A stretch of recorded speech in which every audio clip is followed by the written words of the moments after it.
जय हिंद दोस्तों, GS test में आप लोगों का स्वागत है। हम लोग पेट परीक्षा में राष्ट्रीय आंदोलन को लेकर चल रहे थे।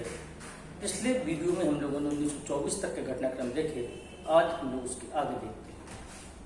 1925 हमने आपको बताया था गांधी जी कांग्रेस के अध्यक्ष बने कर्नाटक के बेलगांव में, और वो गांधी का पहला अंतिम बार था। 1924 में एचआरए बनाई गई। अब हम लोग 1925 की तरफ करते हैं। 1925 कांग्रेस का अधिवेशन कानपुर होता है और पहली बार 1925 में कोई भारतीय महिला कांग्रेस की अध्यक्ष बनती है, सरोजनी नायडू। सरोजनी नायडू कांग्रेस की पहली बार महिला अध्यक्ष बनती है। कांग्रेस की 3 महिला अध्यक्ष पे क्वेश्चन आता है। आपको बता दें कि पहली बनी थी 17 में 1917, दूसरी बनती है 1925 और तीसरी बनती है 33। आप देखिए तीनों में 8 साल का अंतर है। 17, 8, 25, 25, 8, 33। पहला ये सरोजनी नायडू थी कांग्रेस की पहली महिला अध्यक्ष। पहली भारतीय गायिका तो सरोजनी नायडू हो जाएंगी और 1933 में जो बनेगी वो पहली अंग्रेज महिला अध्यक्ष हो जाएंगी, नलिनी सेन गुप्ता। पहला कलकत्ता, दूसरा कानपुर, तीसरा फिर से कलकत्ता।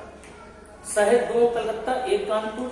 8 साल का डिफरेंस आप दिमाग में रखेंगे। 17 में पहली बार वुमेन्स, उसके बाद 8 जोड़े 25 में और फिर 33 में। ये एक सिंपल क्वेश्चन था, आप इसको ध्यान रखेंगे, आसानी से तैयार रहेगा। और इसी अधिवेशन में पूर्ण स्वराज का प्रस्ताव रखा गया और ये रखने वाले थे एक उन्नाव और कानपुर के नेता थे कांग्रेस के हसरत मोहानी। हसरत मोहानी ने एक प्रस्ताव रखा पूर्ण स्वराज का, लेकिन पारित नहीं हो सका। अब आप देखिएगा पूर्ण स्वराज पे जो हमारा क्वेश्चन बनता है तो हमको 1929 लाहौर अधिवेशन पता चलता है, लेकिन यहाँ पे देखिए लेकिन पारित नहीं हुआ। पहली बार जो लाया गया वो इसी अधिवेशन में कानपुर में लाया गया, लेकिन पारित नहीं हुआ। हसरत मोहानी नाम ध्यान रखेंगे।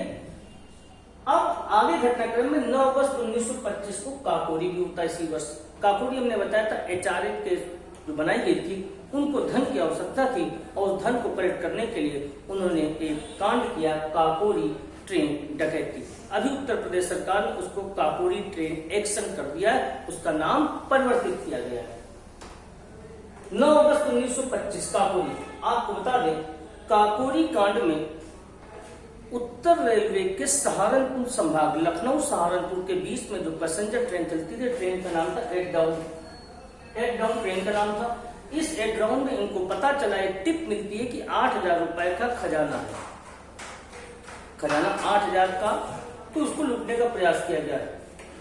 टीम में जो प्रमुख लोग थे उनमें अशफाकुल्ला खान, राम प्रसाद बिस्मिल, रोशन लाल, राजेंद्र लाहड़ी, सचिन नाथ सान्याल, चंद्रशेखर आजाद, ये प्रमुख व्यक्ति थे और उसको लूटा गया।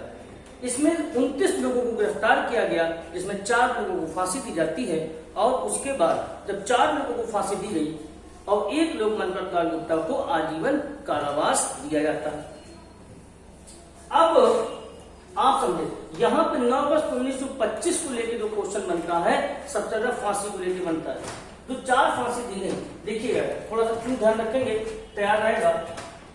अशफाकुल्ला खान, अब अशफाक देखिए मुस्लिम वर्ड, फांसी दी गई फैजाबाद मुस्लिम वर्ड। आपसे क्यों देखेंगे, जो अपना पेपर ऑप्शन का है फायदा हो गया। राम प्रसाद बिस्मिल, कभी कभी आरती बिस्मिल लिख देगा आपको। इनको फांसी दी गई गोरखपुर में। कहां पे दी गई? गोरखपुर में दी गई। राम प्रसाद बिस्मिल, आपको मालूम है गोरखपुर से एक बड़े विधायक हमारे उत्तर प्रदेश के जो मुख्यमंत्री हैं योगी आदित्यनाथ, राम के बड़े भक्त हैं, तो राम इसमें आता है, गोरखपुर यहां आ गया, 2 हो गए। इसके बाद आ जाता रोशन लाल को फांसी दी गई थी इलाहाबाद में। ठीक है, इलाहाबाद से कई लोगों ने नाम रोशन किया।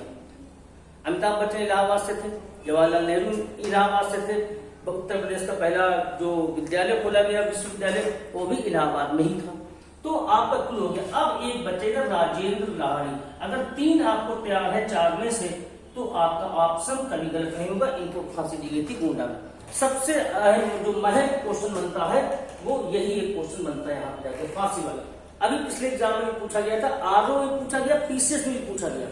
ये राम प्रसाद बिस्मिल पे क्वेश्चन पूछा था विगत वर्ष के पीसीएस के पेपर में।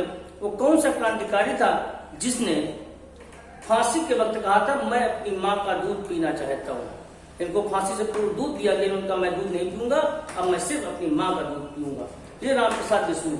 एक स्लोगन आपने सुना होगा, सरफरोशी की तमन्ना अब हमारे दिल में है, देखना है जो कितना बाजुए कातिल में है। ये भी रामप्रसाद बिस्मिल। रामप्रसाद बिस्मिल और शफाकुल्लाह खान, इन दोनों का जो संबंध था वो संबंध उत्तर प्रदेश के शाहजहांपुर जिले से था। उत्तर प्रदेश के शाहजहांपुर जिले से ये दोनों संबंधित थे। ये हुआ काबुली। चंद्रशेखर आजाद कभी पकड़े नहीं गए। कौन सा व्यक्ति पकड़ा नहीं गया, अरेस्ट नहीं हुआ, वो थे चंद्रशेखर आजाद, ध्यान रखेंगे। और सचिन नाथ सान्याल, इनके खिलाफ ज्यादा सबूत नहीं मिले, तो एक व्यक्ति और से कभी पूछ लेगा, मनमथ लाल गुप्ता, इनके खिलाफ भी सबूत नहीं मिले थे और इनको भी उम्र कैद दे दी गई थी। सचिन नाथ सान्याल की बुक बहुत पूछी जाती है, बंदी जीवन।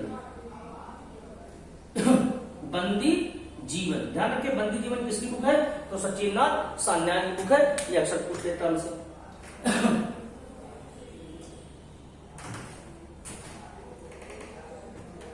आरएसएस की स्थापना की गई, राष्ट्रीय स्वयंसेवक संघ। आरएसएस की स्थापना 1925 में नागपुर शहर में की गई और डॉक्टर हेडगेवार के द्वारा की गई। केशव बलराम हेडगेवार के द्वारा राष्ट्रीय स्वयंसेवक संघ की स्थापना की गई। ये घटनाक्रम भी 1925 का था। CR दास का देहांत होता है। हमने देखा था 1923 में CR दास और मोतीलाल नेहरू ने मिलकर एक संस्था बनाई थी, एक पार्टी तैयार की थी जिसका नाम था स्वराज पार्टी। स्वराज पार्टी शुरुआत में अच्छी चली, लेकिन CR दास का जब निधन हो जाता है 25 में, 2 साल बाद, तो स्वराज पार्टी लगभग खत्म हो जाती है। तो चित्तरंजन दास से जन्म हो जाता है। आपको बता दें, चित्तरंजन दास सुभाष चंद्र बोस के राजनीतिक गुरु थे। कभी पूछा जाए सुभाष चंद्र बोस का राजनीतिक गुरु कौन था, तो चित्तरंजन दास अर्थात CR दास सुभाष चंद्र बोस के राजनीतिक गुरु थे। आत्मसम्मान आंदोलन ये दक्षिण भारत में चला। E.V. Ramaswamy Naikar, E.V. Ramaswamy Naikar, E.V. Ramaswamy Naikar के द्वारा चला। इनको बोलते हैं पेरियार। ये मंदिर प्रवेश से संबंधित था आंदोलन, आत्मसम्मान आंदोलन। अब हम लोग चलते 1926 में। 1926 में लाहौर में भगत सिंह और यशपाल ने मिलकर एक संस्था बनाई, नौजवान सभा। ये जो सभा थी ये क्रांतिकारियों का संगठन था। इसी 1926 में गांधी जी ने इस वर्ष को मौन वर्ष घोषित किया था, साइलेंट ईयर घोषित किया गया। कांग्रेस का गुवाहाटी अधिवेशन होता है 1926 में।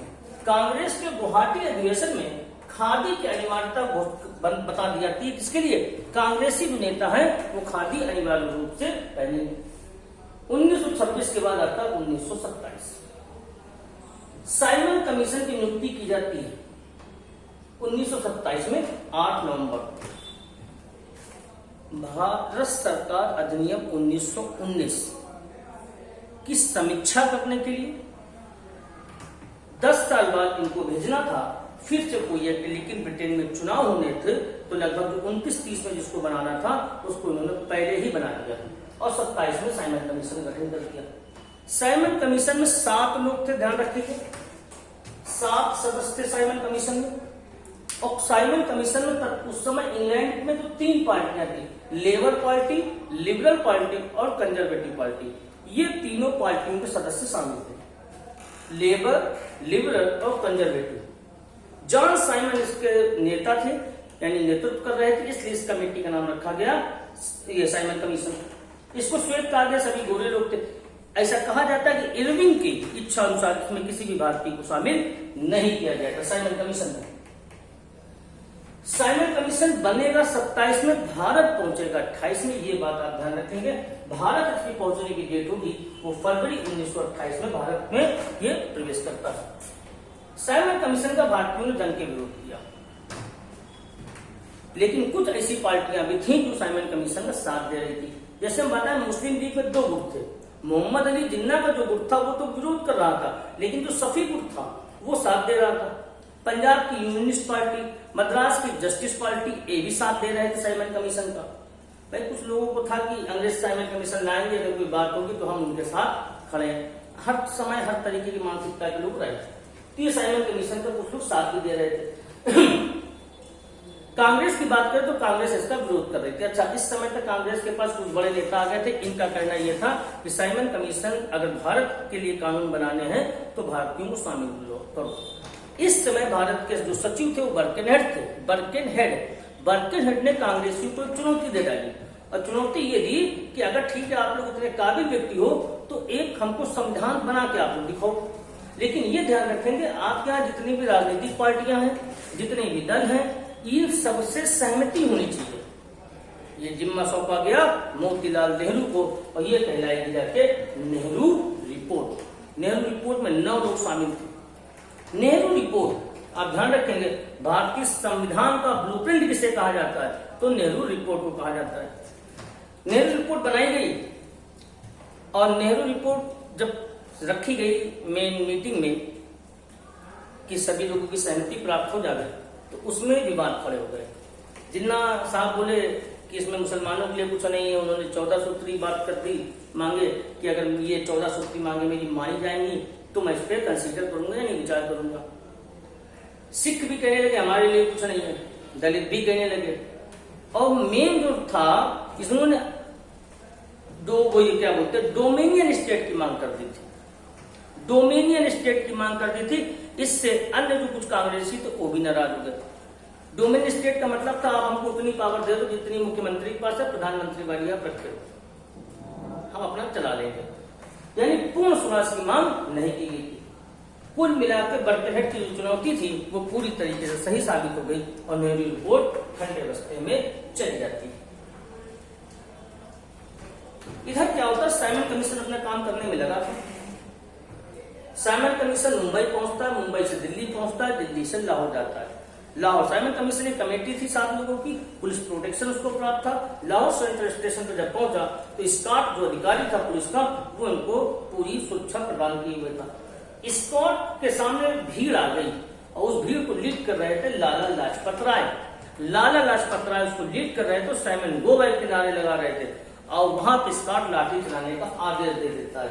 लाठी चार्ज होता है 30 अक्टूबर 1928 को। स्कॉट के कहने पे 17 नवंबर को लाला लाजपत राय शहीद हो जाते हैं, 17 नवंबर को। और 17 दिसंबर को लाला लाजपत राय की मृत्यु का बदला कौन लेते हैं? HSRA के सदस्य ले लेते हैं। हत्या किसकी करते हैं? सैंडर्स की हत्या करते हैं। डेट देखिए बिल्कुल सिंपल है, 30 अक्टूबर लाठीचार्ज होता है। उसके बाद 1 महीने यानी 17 दिन बाद लगभग नवंबर आ जाता है। 17 नवंबर को लाला लाजपत राय शहीद हो जाते हैं, तत्काल नहीं खत्म होते हैं। और 17 दिसंबर को HSRA के सदस्य बदला ले लेते हैं। अभी HSRA की हम बात करते हैं। लाला लाजपत राय का डायलॉग आपका याद होगा, बहुत छोटे से हम लोग पढ़ते चले आ रहे, मेरे शरीर पे पड़ी एक लाठी अंग्रेज सरकार के ताबूत की कील बनेगी। HSRA Hindustan socialist Republican association, इसकी स्थापना यमुना नदी के किनारे की गई। अब आप देखिए क्वेश्चन कितना सिंपल सा है। HRA बनाई थी इन लोगों ने गंगा नदी किनारे, HRA बनी गंगा नदी किनारे और HSRA ये बनी यमुना नदी के किनारे। यानी क्वेश्चन में थोड़ा सा मूव करवा दे, तरीका वही है। गंगा नदी कानपुर, यमुना नदी दिल्ली।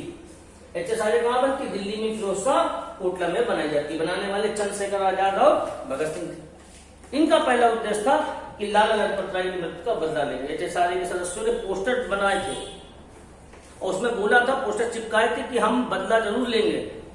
लेकिन सैंडर्स मारा गया धोखे में। जो 4 लोग गए थे, भगत सिंह, सुखदेव, राजगुरु और चंद्रशेखर आजाद, ये लोग हत्या करने गए थे। सैंडर्स धोखे में मार दिया जाता है। उसमें कुछ ये घटनाक्रम होता है कि जो राजगुरु थे इन्होंने पहली गोली चलाई और वो गोली बिना पहचान के चला दी, ये लग जाती है सैंडर्स को और सैंडर्स मारा जाता है। उसके बाद जब वापस आते हैं तो नाम काट देते हैं, नाम जो पर्चे बचे थे उसमें नाम काट के लिख देते हैं सैंडर्स और फिर पर्चे चिपकाए गए। इस कांड करने के बाद ये लोग यहाँ से लाहौर से निकल जाते हैं। एक 60 आपने देखा होगा मूवी वगैरह में, भगत सिंह एक महिला के साथ जा रहे हैं, उनका नाम दुर्गा भाभी था और वो वही वाला व्यवस्था है जब लाहौर से जेंटलमैन बन के बाहर निकलते हैं। अंग्रेज हम लोगों को फूहड़, देहाती, गवार मानते थे। उस समय जो पैंट एंड पहनता था, शर्ट पहनता था, उसको जेंटलमैन बोलते थे और वाइफ के साथ हाथ में हाथ डाल के चल रहा। आज भी अपने समाज में हाथ डाल के आप गांव की पृष्ठभूमि में जाओ तो नहीं होता। अंग्रेजी भगत सिंह जानते थे बोलना। तो ये जब घटनाक्रम हुआ तो उनको पहचान भी नहीं पाए, भेद बदल के एक तरीके से ये लोग लाहौर से बाहर चले जाते हैं। ये 28 का सब घटनाक्रम चल रहा था। इधर 29 में हम लोग 28 में एक चीज और होती है, इंडिपेंडेंट लीग बनाई जाती है। इंडिपेंडेंस लीग या independent league, all India independence league, ये बनाने वाले नेहरू और सुभाष चंद्र बोस थे। पंडित जवाहरलाल नेहरू भी नेहरू रिपोर्ट से खुश नहीं थे, क्योंकि इसमें उनको चाहिए थी पूर्ण स्वराज की बात नहीं की गई थी, पूर्ण स्वराज की बात नहीं की गई थी। इसलिए नेहरू और सुभाष, अब ये मान लीजिए ये दो बड़े बल्लेबाज मिल गए थे भारतीय राजनीति में, इन लोगों ने इंडिपेंडेंस लीग बना देते। और इसी 1928 में कृषि के लिए शाही आयोग बनाया जाता है, कृषि के लिए शाही आयोग तैयार किया जाता है। अब घटनाक्रम हम लोग 1929 की तरफ चलते हैं।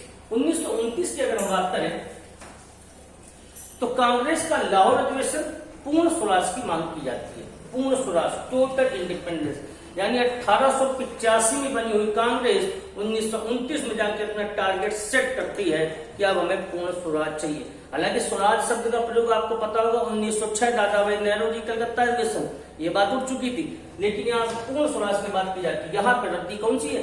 रावी नदी है।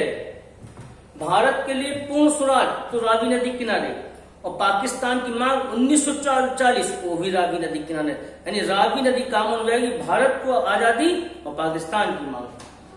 क्वेश्चन को आप कोरिलेट करें, क्योंकि जो पेपर सेट करता है वो वैसे क्वेश्चन नहीं देता। आपने अक्सर देखा होगा पेपर में हम लोग जो पढ़ के जाते हैं वो पेपर में नहीं आता, हम लोग सिंपल पढ़ा करते हैं। यानी क्वेश्चन को जो आप कोरिलेट करेंगे चीजों से, उसको दूसरे प्रारूप में देखेंगे। जैसे भी हमने एग्जाम्पल दिया, किस नदी के किनारे एचएसआरए बने। अब एचएसआरए आर्मी को फिरोज शाह कोटला जो लोग रटे हुए हैं उनको पता है कि दिल्ली है भाई, लेकिन थोड़ा सा कॉमन सेंस भाई दिल्ली यमुना नदी के किनारे बनी है, ठीक हो जाएगा। ये मांग यहाँ पे की गई। जिन्ना 14 सूत्री मांगों कर रहे थे, गांधी जी की वापसी होती है, गांधी जी अपनी 11 सूत्री मांगे इरविन के सामने रखते हैं, कहते हैं कि 11 सूत्री मांगे मेरी अगर मानी जाती हैं तो ठीक है, नहीं तो मैं सविनय अवज्ञा आंदोलन करूंगा जो 1930 से शुरू होगा, सविनय अवज्ञा आंदोलन। इधर क्या था, ये लोग यहां से लाहौर से चले गए, लेकिन पुलिस जो थी वो आम आदमियों को पकड़ती थी और मारती पीटती थी। भगत सिंह, सुखदेव, राजगुरु, आजाद का पता पूछती थी। आम आदमी सिंपल व्यक्ति होता है, पुलिस की एक डांट से डर जाता है, तुरंत बता देता है, लेकिन फिर भी जनता बहुत इन लोगों को सहयोग कर रहे थे। एक बात तय की गई कि हम लोग गिरफ्तारी दे दें तो आम जनता को पुलिस पकड़ना और पीटना कम कर देगी। प्लान जब बना तो भगत सिंह ने कहा हम गिरफ्तारी देंगे। ये हुआ कि भगत सिंह आप मत, तो आप टीम के विराट कोहली हो, आप चले जाओगे तो समस्या आ जाएगी, बाकी टीम देखो कैसे। लेकिन भगत सिंह ने कहा हम गिरफ्तारी देंगे। भगत सिंह भी जिद्दी व्यक्ति थे। अब एक लड़का उनको और चाहिए था जो लगातार फ्लुएंट इंग्लिश बोल लेता हो। बंगाल का एक लड़का मिला, बटुकेश्वर दत्त। आपने पढ़ा होगा भगत सिंह के साथ किसने असेंबली में बम फेंका? तो बटुकेश्वर दत्त ने बम फेंका था। तारीख थी 8 अप्रैल 1929। यही जहां हमारी यहाँ लोकसभा है, यहीं पे पब्लिक सेफ्टी बिल और ट्रेड डिस्प्यूट बिल पे बहस चल रही थी। उसमें भारतीय नेता भी वहां थे, नाम था विट्ठल भाई पटेल, वो भी वहां मौजूद थे। वहां पे बम फेंके गए। बम फेंकने की मानसिकता आप समझिए, वहां फेंके गए थे जहां पे खाली सीटें पड़ी थी, कागज की गोले फेंके गए थे। किसी की हत्या करने नहीं गए थे कि किसी व्यक्ति पे बम मारा, जो खाली जगह थी वहां पे बम मारा और इंकलाब जिंदाबाद का नारा दिया।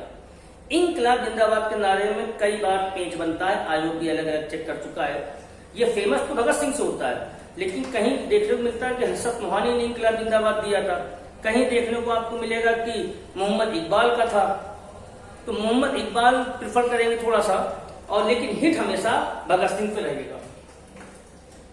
असेंबली में गिरफ्तार भगत सिंह को जो गिरफ्तार किया गया, असेंबली कांड में गिरफ्तार किया गया, और इस कांड के लिए भगत सिंह को उम्र कैद की सजा दी गई। ध्यान रखेंगे, भगत सिंह की गिरफ्तारी हुई थी असेंबली में बम फेंकने के लिए, लेकिन भगत सिंह को जो फांसी हुई वो लाहौर षड्यंत्र या भगत सिंह ट्रायल केस, ठीक है, या सैंडर्स की हत्या, इस पे हुई। दो अलग अलग बातें, अलग तरीके से क्वेश्चन पूछा जाता है, गिरफ्तारी हो जाती है। भगत सिंह के अलावा अन्य लोग भी कई गिरफ्तार किए गए। उनमें एक जतिन दास भी थे जो कि शहीद हो गए थे, 64 दिन खाना नहीं खाया था। बहुत इंपॉर्टेंट क्वेश्चन है। भगत सिंह जब अरेस्ट हुए तो इनको जेल मिली। जेल में इन्होंने कहा कि हमको राजनीतिक कैदी का दर्जा दें। राजनीतिक कैदी का दर्जा का मतलब ये हुआ उस समय नेहरू, गांधी, पटेल, मौलाना जब ये जेल जाते थे तो उनके लिए साफ सुथरी चादर, साफ गहने में पानी, पेन पेंसिल, न्यूज़पेपर प्रोवाइड करा दिया जाता था। तो ये लोग समय काटने के लिए बुक्स लिख डालते थे। अब देखिए तिलक ने Arctic home of the Vedas jail में लिख डाली, डिस्कवरी ऑफ इंडिया नेहरू की जेल में लिखी गई, ये जेल में ही किताब लिख डालते थे। तो भगत सिंह ने कहा कि हम भी भारत मां की सेवा कर रहे हैं तो हमको राजनीतिक कैडेट दर्जा दो। ब्रिटिश सरकार ने कहा नहीं, आप लोग मर्डर करके आए हैं तो वो दर्जा नहीं देंगे। तो उनको जहां पे सामान्य कैदी रखे जाते थे वहां पे उनको जगह दी गई। इस प्रकार की जेलें बहुत गंदी होती थी। अंग्रेज जेलों को इतना गंदा रखते थे, प्रदूषित रखते थे कि आदमी स्वतः बीमार होकर मर जाता था। अंडमान निकोबार की काला पानी इसको बोलते हैं, आपने सुना होगा, बहुत गंदी जेल बना रखी थी। आदमी ताजीवन पड़ा बीमारी से रूस के वो खत्म हो जाता था। इस तरीके की बातें थी। इन लोगों ने कहा भूख हड़ताल करेंगे। भूख हड़ताल की तो अंग्रेजों को क्या जाता था, भूख हड़ताल में पानी पिया जाता है, खाना नहीं खाया जाता है। इनको जबरदस्ती दूध पिलाते थे, मिट्टी के तेल की कीप लगा देते थे मुंह पे, ऊपर से दूध उड़ा जाता था। एक व्यक्ति जतिन दास थे, बंगाल से थे, 64 दिन तक इन्होंने खाना नहीं खाया। अगर पूछा जाए तो 13 जुलाई से 13 सितंबर। एक दिन कुछ ऐसा हुआ, उनको जबरदस्ती दूध पिलाया जा रहा था तो हमारे गले में 2 पाइपलाइन होती है, एयर फूड, और कहीं ना कहीं वो दूध उनके एयर पाइपलाइन में चला जाता है और वो शहीद हो जाते हैं। इनकी डेड बॉडी जब पश्चिम बंगाल पहुंचती है तो 3.5 मील लंबा कारवां देखने आया था कि देश के लिए ऐसे लोग भी हैं जो 64 दिन खाना नहीं खाते हैं और अपनी जान दे देते हैं। 64 हो सकता है, 62 हो सकता है, 63 भी हो सकता है, ठीक है, ये ऑप्शन पर रखेंगे। पूरी तैयारी में आप तैयारी कर लो। तैयारी में 4 चीजें हैं, option A, option B, option C और डी। आपको उन्हीं 4 में से किसी को चुनना है। पढ़ें, लेकिन ये नहीं कि बिल्कुल वही चीज जैसा लिखा है किताब में। आप अपना दिमाग भी चलाएं, अगर ये ऑप्शन नहीं तो ये ऑप्शन होगा। जतिन दास शहीद हो जाते हैं और 31 दिसंबर रावी नदी के किनारे तिरंगा फहराया जाता है, ये कांग्रेसियों के द्वारा। और दिसंबर के बाद आएगा जनवरी 1930 को पहली बार कांग्रेस अपना स्वतंत्रता दिवस मनाएगी 26 जनवरी को। यानी अगर पूछा जाए जो ब्रिटिश भारत में किस तारीख को स्वतंत्रता दिवस मनाया जाता था तो 26 जनवरी को मनाया जाता था। आजादी के बाद वो 15 अगस्त हो गया और 26 जनवरी को हम क्या मनाने लगे, गणतंत्र दिवस मनाने लगे। तो आज हम लोग यहाँ तक रखेंगे 1929 तक। अगली क्लास में हम लोग 1929 से आगे बढ़ेंगे, जिसमें कि सविनय वर्ग आंदोलन गांधी जी का, उसको हम लोग अगोल में सम्मेलन, इनको लेकर चर्चा करेंगे। धन्यवाद।